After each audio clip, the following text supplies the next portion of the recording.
website, on your smart speakers, and of course we are launching on the 7th of November on crystal clear DAB digital radio across Pembrokeshire. And on the way between now and 9 o'clock, we will look back on all of the weekend's football, including a 16-0 win for league leaders Goodwick against Branston and a victory for St Ishmael's against Clarbeston Road. A win for Haverfordwest County as well on penalties, and we'll find out why the Division 2 title race is shaping up nicely with 5 teams in contention for the title right now. Rugby as well, with Narberth and Crimmick continuing to find life tough, but Tenby continue their good form and Neyland won a close game at Pembroke, and we'll have the latest indoor cricket league scores for you as well. Gordon, Fraser and Tom with me as always on a Monday night. We've got the full team back together this evening. Evening to you. Hi Fraser, hi Gord, hi Tom. Hi Ben, how you doing? Good evening, Ben. Excellent to see the three of you. We're going to get into the weekend's action in just a sec, but we are actually going to go to our first guest on the show right at the start of this second hour this evening. And he is a gold medal winning Paralympian from Haverfordwest. It's Matt Bush, who is going to tell us all about his phenomenal success in the Tae Kwon Do in the Paralympic Games in Paris. It's great to have you on the show. Matt, how are you doing this evening? Good. It's good to be here, boys, and better circumstances than last time anyway. Absolutely. And that's actually probably where we should start, really, because you're right. We were just talking off air that the last time you came on Pure West Sport was back in 2021, and it was just as that injury had ruled you out for a second consecutive Paralympics, because it happened at Rio in 2016. So the kind of change in your emotions, Matt, from 2021 to now, that must be something, yeah? Yeah, it was a long process. Rio, I was going for javelin and I hurt my shoulder. Then Tokyo, 2 weeks before I did my ACL and couldn't compete. Had to withdraw. Had my tickets, my plane tickets, my kit, everything, and had to withdraw. And then this time, luckily, got through injury free and managed to get out there for once. And did that kind of disappointment make it all the more special? Obviously to win the gold medal, but just to be out there with your Team GB kit on, representing GB in the Taekwondo, did that make it all the more special because of that journey you've been on? Yeah, I'm not sure. It probably did. It made it a lot harder, and there's so many lessons along the way. And the injury was such a bad injury at a bad time, but I learned so much from it. It turned out to be a positive in the end in my career, and like how physical I became. Like the amount of rehab we did just led me to becoming a better athlete, really. So in that sense, it was kind of a positive. And then it was just a long it was like 8 years process just to get to the games in the end. Look, I know the guys in the studio are desperate to come in because it's not every day we have a gold medalist on the show, Matt. So final one for me, with the kind of mental challenge then going into Paris on the back of those injuries, was that a difficult journey? Were there times where you needed good people around you to help you along your way and keep your spirits high so that you could compete at the very highest level in the Paralympics? Yeah, elite sport it's hard. Like even when it's going well, it's hard. So when it's going bad, it's really hard. But my team's awesome. I had a physio team, my coaching staff, my teammates, my family and friends. Everyone just helps you along. It just makes it a lot easier. And like I say, the hard things are what you really learn from anyway. So it becomes a positive. Yeah, that's great to hear. Right, under starters orders in the studio. Go on, Fraser, kick us off. Matt, great to meet you, man. Just to take you back now a few weeks, I'm going to go to just prior to the final, actually, in the Para Taekwondo, and I think it was the 80 kg plus class you were doing, wasn't it, in Paris? Obviously, you were playing up against what you call a neutral Paralympic athlete. I'm not going to try and pronounce his name, but what did you know about him ahead of that gold medal match, and how did you feel in the final minutes and hours leading up to it? So I think on the commentary they said I'd never fought him before, but I have fought him a bunch of times because he normally fights for Russia, right? Because of their ongoing issues. They have to fight under a neutral flag. So we knew him quite well. He's a good athlete. He's normally very aggressive. He's quite a dominant fighter, and he'd had a really good day that day as well. So I knew it was going to be tough, but we sort of had a game plan. And not to get too technical, but when he attacks very big. So I just I waited for that and I hit him with a counter. And then because of the stance we took after that, it reduced all of his options, and he didn't want to go big with that attack again and get countered. So we sort of every second that passed, then it was just more and more pressure on him, and I was just watching him try and work out in the moment what he could do. and I was just cutting off options in the moment, and it was just the pressure was building on him throughout the whole final then, and that's sort of how I got away with it. And your emotions when obviously the gold medal was sealed, was it anything like you'd expected it to be? Have you ever felt anything like that before? No, it was just so cool to see, like, you sort of out your body a little bit because it's been such a long day. You're absolutely knackered. You've been sleeping on a cardboard bed for 2 weeks. You've been training 8 years for it. It's like there's a lot going on there, but just looking around and seeing my coach celebrating, my physio happy, my family there, it's like that was the best thing of it all. That's amazing. Gordon. Yeah, talk about the adversity of, it took you 8 years to get to a Paralympics, and congratulations on the medal. It's a fantastic honour. I was just saying, did that inspire you, everything that went against you leading up to this particular Olympics, and especially in the final? I think you won 5-0, was it? That's how they did the point scoring. Did everything sort of come together from all the adversity you had earlier in the years? This was your moment. Yeah, I mean, I always knew if I could get to the games, I could produce something, a good performance at the very least. You never know what's going to happen on the day. Our sport is kind of crazy as well. It's like there's so many things that can happen. You're doing 3 fights a day. Like my first fight, for example, was supposed to be against a 5'10" Turkish fella who we fought loads of times. We had a game plan for. It was an ideal first fight because it would have been tough, but I should win it, and I would get through to the next round, hopefully injury-free. And then it changed within an hour. It changed, and I was fighting a 7-foot Senegalese fella who we'd never seen him before. We had no idea what he was like. He was angry as anything. He nearly kicked my, because before, when you go out, before you go get called out, you do a test on the machine inside. No one can see it. And you just tap it with your foot, like you kick the pad, the opposition's pad, just to see if it works. And he kicked me 100% in the ribs, just like in the back, and everyone in the room went, whoa! I was just like, calm down, it's going to be all right. We'll go and fight outside in a minute. You don't have to do it here. But he was a very, very angry man. And like to go through that when you're expecting something else was a big mix up. So we had probably been an hour knowing that. So my team just like hustled. They found some videos on him. They found the video of him earlier that day, worked out what he was going to be out like, and then I just had to go out there and basically try not to get injured because he was like scrappy. It's dealing with things like that on the day. That must have been a rare occasion as well. The fight there against the Senegalese athlete. So nearly 7 foot. Is that? There can't be many occasions you fight someone taller than you, Matt, because you're 6'6" yourself, aren't you? Yeah, I'm 6'6", and there's a couple guys around my height in that, but I've not fought someone who's 7 foot before, and there was kind of he was very erratic as well. He was hard to well, if you watch the fight, it was like 2 minutes of me trying to just calm him down, and then like once I settled him down, then he had to try and get points, and that made it easy for me to pick him off then. It's interesting what Gordon said about the difficult build up and how that inspired you to win the gold. I just wondered if you just talk a bit for people watching. You're at the elite level, you're at Paralympic Games. What does that mean when you say seize the moment, Matt? How do you kind of, in that final moment when you're so close to gold, how do you kind of shut out the noise that's around you and make sure you're really focused on doing something that, you might, well, we hope you do, but you might not get another chance to compete for a gold medal? How do you make sure you stay in the zone at that moment? Yeah, it's focusing on the things you control. It's like an old sport adage, isn't it? But like everyone's worrying about everything, and I'm really trying not to worry about anything like that. If I forget a bad night's sleep, I don't care. If a bus is late, I don't care. If I forget my gum shield, don't care. It doesn't, like, none of that can bother you. If you're letting things like that, I don't have to have a special pair of pants on.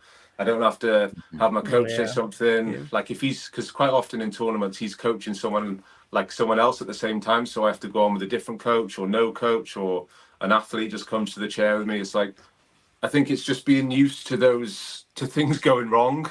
And if you're used to not having it all perfect, you're not relying on a crutch. You're not easily swayed then. So you just go out and you just get cracking.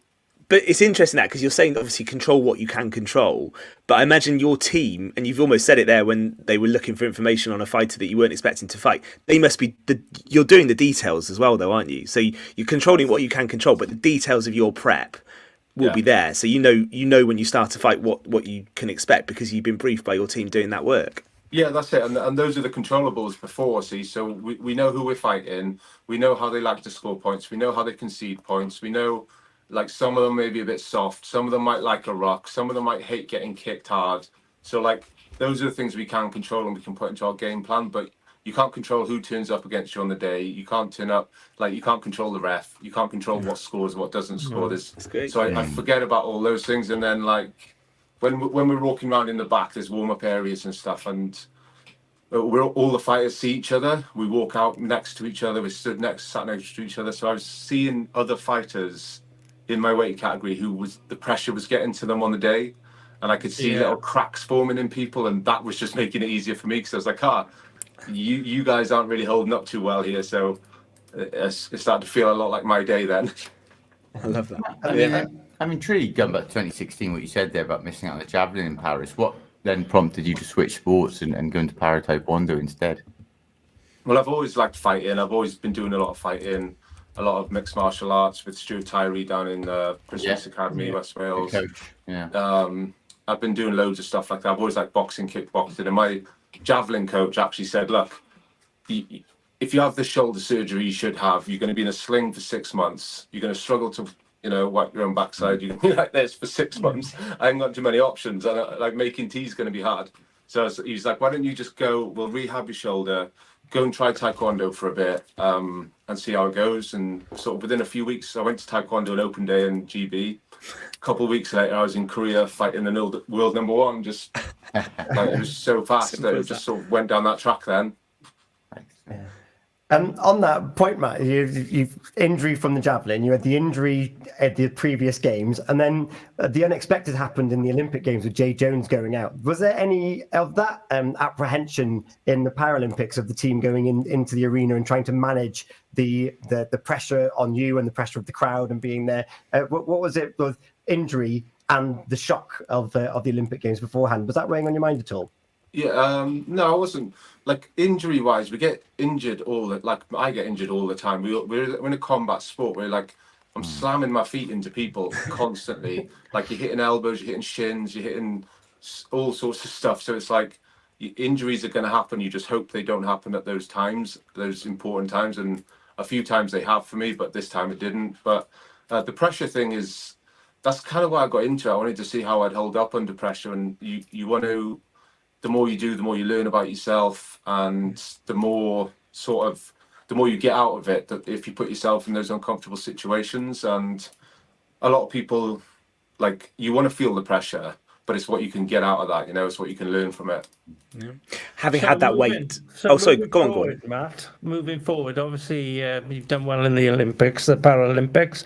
What is the next big event for you? Are you aiming to go to another Paralympics, or what is next? Yeah, so at the moment, I'm like, my body's good. I'm getting better still. Still getting better at Taekwondo because I'm relatively new at the sport itself. Incredible. So I'll probably new at the sport and you're Olympic champion. Yeah, I'll probably pick up some more shot put this year, try and hit some of those tournaments as well to see if I can qualify that, because I used to do a lot of shot put, but I couldn't make it work with the Taekwondo schedule, but we should be able to this time. And I think my shot put UK record still stands. So I think I'm still number one in my category in shot put. Okay. So if I can keep throwing consistently, hopefully I could get selected for that as well. I was just going to ask you, Matt, having had that weight to get to a Paralympics, how did obviously the experience was great because you got the gold, but how was the experience of being around the team, around the village, and being at a Paralympics? Did that live up to expectation as well? Yeah, I didn't have much expectation of the village or anything like that. I don't follow the games or anything that closely, so I didn't really have any ideas in my head what it should be like or what it could be like. I knew a lot of the guys there because I'd done so many different sports that I kept seeing people I knew. So it was like, in that sense, it was really cool. But Paris was unbelievable. The way they did that was really something else. The city was perfect. The organization was perfect. Everyone was so friendly. It was unbelievable. And because I had so much time after my fights that like I got to see the city quite a lot, and we were doing loads of things around. So that side of it was unbelievable. And having everyone out there, having them being able to come, it's like it's not a long travel. It's not like Tokyo would have been. No. Because of the time difference, we got a lot of coverage on TV as well, which is really good for the sport. What was your favourite thing in Paris then, Matthew, that you saw while you were there? But that I saw. Yeah, that you did. Yeah. We went for some pretty good steak. Yeah. The food's good, isn't it? Yeah. Food was good. We even tried snails. I thought that was all right as well, to be fair.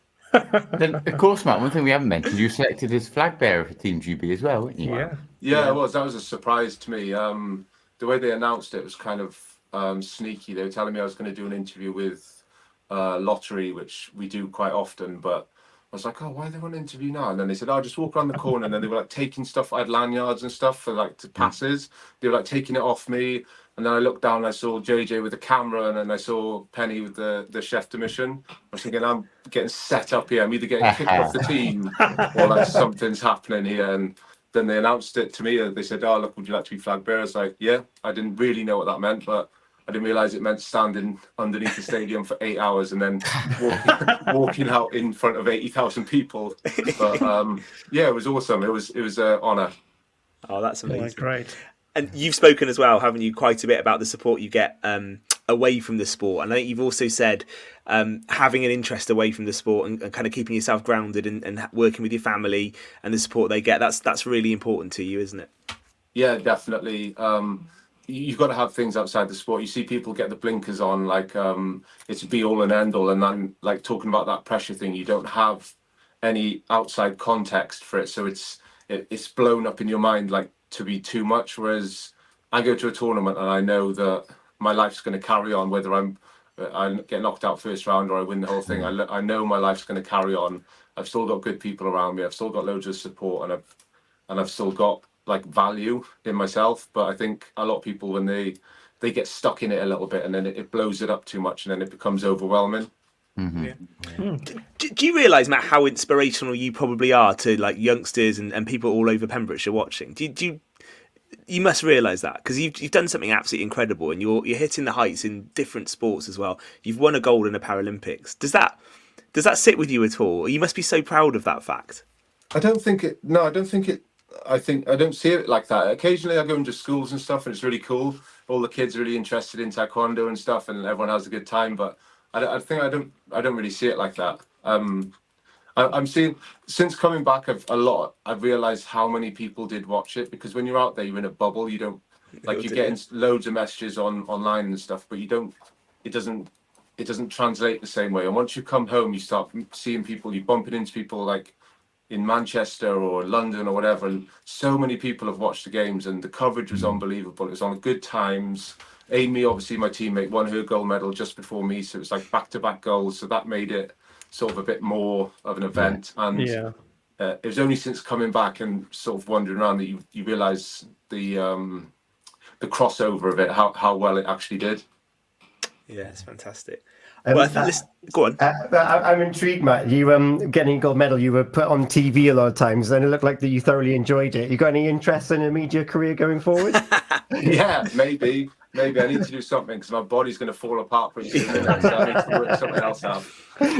Listen, it's brilliant to chat to you tonight, Matt. I think we should probably finish. Have you got the gold medal to hand? Because for people watching on the video, they're going to want to see this. And Tom, Fraser and Gordon, correct me, have we had an Olympic gold medal on this show? I don't believe so. No. I don't think we have we? You're Look the at one that. and only, Matt. The one and only with the gold medal. Well The done. Olympic geek in me is just loving this. That's amazing. Fantastic. Look at that. Well, that's so good. Where'd you keep it, Matt? It's in Frankie's room at the moment. Is it? It's just like in a box in Frankie's room. Oh, good stuff. That's amazing. Well, Frankie's very lucky. Yeah, indeed. Yeah. Listen, Matt, it's an absolute pleasure to talk to you. You're welcome on Pure West anytime, because it is great to talk about your achievements. And as Gordon asked as well, where can we see you in action next? What's the plan for the rest of the year? We're supposed to be fighting in China in December, but they've just cancelled that tournament. So I'm just going to sort out all my injuries, because we did get we did get banged up a bit out there in Paris. So sort out my injuries, sort of set a nice physical foundation now, a lot of S&C over the next few months, enjoy Christmas and then get after it in the new year, I think. Good stuff. Sounds like a plan to me, mate. Yeah, sounds like a good plan. Yeah, we'll sign that one off. I think absolutely fine. Matt, it's an absolute pleasure, and it's a great story, and it truly is an inspiration. I know Pembrokeshire very, very proud of everything you achieved. We were all watching it. You were being cheered on by everyone across the county. So many congratulations once again from us all at Pure West Sport, and thank you for being with us this evening. Thank you very much, guys. Really appreciate it. Excellent. We're going to come back for part 2 on Pure West in just a few moments. Eaton-Evans and Morris Solicitors have